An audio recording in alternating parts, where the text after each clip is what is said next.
बिहार विधानमंडल के गलियारे में कहीं भी जाइए, एक ही सवाल आपको सुनने को मिलेगा कि मंत्रिमंडल विस्तार कब हो रहा है, राज्यसभा कौन जा रहा है, एमएलसी कौन बन रहा है, बीजेपी क्या सोच रही है, नीतीश कुमार क्या सोच रहे हैं और संघ क्या सोच रहा है।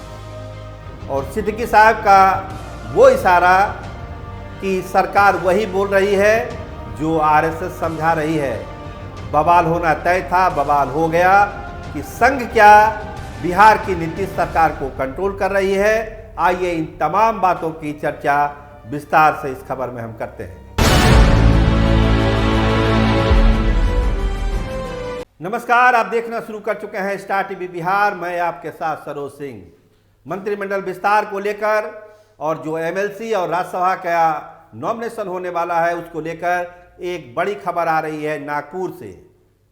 जी हां, नागपुर से बड़ी खबर आ रही है। 17 और 18 फरवरी को, इसी महीने के 17 और 18 फरवरी को एक बड़ी बैठक हो रही है नागपुर में, जिसमें उत्तर प्रदेश और बिहार के तमाम मसलों पर, खासकर बिहार के मंत्रिमंडल विस्तार पर, राज्यसभा के सदस्यों के नाम पर, विधान परिषद के सदस्यों के नाम पर विचार होने की पूरी संभावना है। यानी पार्टी के लोग भी रहेंगे, संघ के भी लोग रहेंगे, विनोद तावड़े भी जा रहे हैं, ऐसी सूचना है। और हमारे सोर्स यहां यही कह रहे हैं कि नामों को अंतिम सूची देने की कवायद इस बैठक में जो 17 और 18 फरवरी को हो रही है, इसमें ले लिया जाएगा। तो देखिए, इंतजार करिए 17 और 18 फरवरी की उस महत्वपूर्ण बैठक का, जिसकी खबर नागपुर से आ रही है। लेकिन बिहार विधानसभा में क्या हो रहा है?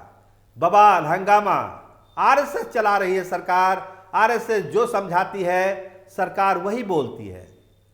सम्राट चौधरी बिहार के अपराध पर डेटा दे रहे थे। अब्दुल बारी सिद्दीकी ने कहा कि आप क्या बोलिएगा, आप तो वही बोल रहे हैं जो आरएसएस आपको समझा रहा है। तो आरएसएस के बात आते ही बवाल होना तय था, बवाल हुआ। भाजपा के सदस्यों ने हंगामा शुरू किया और सभापति ने सिद्दीकी साहब के इस बात को रिकॉर्ड से बाहर कर दिया। माननीय सदस्य, अरे आपको जो अर्थमेटिक पढ़ाया गया है, इधर बढ़ाइए। इसमें महोदय, इनको जो अर्थमेटिक पढ़ाया गया है, इसमें यही पढ़ाया गया है कि 3,52,000 1,52,216 से कम होता है। तो जो अर्थमेटिक्स आप पढ़े हैं और जो आरएसएस कार्यालय पढ़ाता है वही आप बोलते हैं, तो इसमें आपका कोई दोष नहीं। सुनिए, लेकिन ये तो एक वानगी भर है। जब बाहर लोग निकलते हैं, क्या चर्चा हो रही है कि सिद्दीकी साहब ने कुछ गलत कहा था क्या आरएसएस बिहार सरकार को कंट्रोल नहीं कर रही है? क्या कहा था अशोक चौधरी ने कि आरएसएस कोटे से हुई है, उनके दामाद का जो नॉमिनेशन हुआ है आयोग में वो आरएसएस कोटे से हुआ है। उस समय भी बवाल हुआ था कि क्या आरएसएस तय करती है कि बिहार में कौन आयोग का सदस्य बनेगा, कौन उपाध्यक्ष बनेगा, कौन अध्यक्ष बनेगा। और आज जब सिद्दीकी साहब ने यह बात कही तो एक बार फिर वो पुरानी चीजें ताजा हुई। क्या सही मायनों में आरएसएस बिहार के सरकार के फैसलों को प्रभावित कर रहा है, उसको डिक्टेट कर रहा है? आखिर आरएसएस की भूमिका क्या है? बहुत सारे जानकारों से जो बिहार की सियासत को फॉलो करते हैं, समझते हैं, उनसे मेरी बात हुई। वो यही कह रहे हैं कि देखिए, पुरानी बात अब नहीं है। 89 बीजेपी के एमएलए हैं तो फिर सोचने की कोई बात ही नहीं है।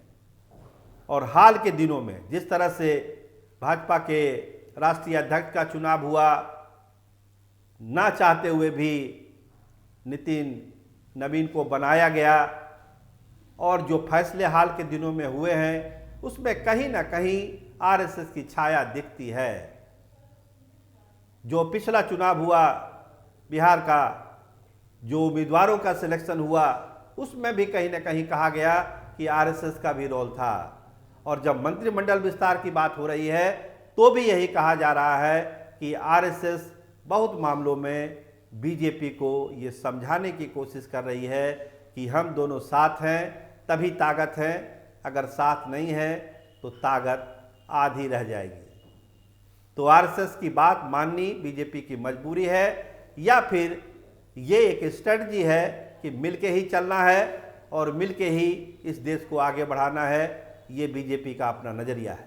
लेकिन जो खबरें हैं वो तय है कि फिलहाल मंत्रिमंडल विस्तार नहीं हो रहा है। 17 और 18 तारीख को ये विस्तार से संबंधित ऐसे तो ढेर सारे मामलों पर विचार होगा, लेकिन कहा यह जा रहा है कि बिहार के जो ये कोर पॉलिटिकल इशू हैं, मंत्रिमंडल विस्तार, राज्यसभा में कौन जाएगा, विधान परिषद में कौन जाएगा, सहयोगी दलों के लोगों को कितनी उसमें जगह मिलेगी, इन तमाम मसलों पर चर्चा हो सकती है। और एक जो टेंटेटिव डेट बताया जा रहा है मंत्रिमंडल विस्तार का, वो अब 15 मार्च बताया जा रहा है कि 15 मार्च के आसपास बिहार मंत्रिमंडल का विस्तार नीतीश कुमार कर सकते हैं। फिलहाल जो बात कही जा रही थी, पहले खरमास के बाद कही जा रही थी, फिर कही जा रही थी कि होली के ठीक बाद हो जाएगा, लेकिन अब जो खबरें हैं वो यही है कि 15 मार्च के आसपास बिहार मंत्रिमंडल का विस्तार हो सकता है। और ढेर सारी चीज़ों पर आरएसएस और बीजेपी के बीच विचार विमर्श का दौर जारी है। एक अंतिम फैसला होगा, उसके बाद ही तय होगा कि मंत्रिमंडल में कौन नए चेहरे लिए जाएंगे, कौन लोग राज्यसभा में जाएंगे, कौन लोग विधान परिषद में जाएंगे, और जनता दल यूनाइटेड और जो सहयोगी दल है उसको बीजेपी कैसे सपोर्ट करेगी, या फिर कोई अपना टर्म एंड कंडीशन डिक्टेट करेगी। इन तमाम चीज़ों के लिए इंतजार करिए। देखते रहिए स्टार टीवी बिहार। आपका बहुत धन्यवाद, आपका बहुत बहुत शुक्रिया।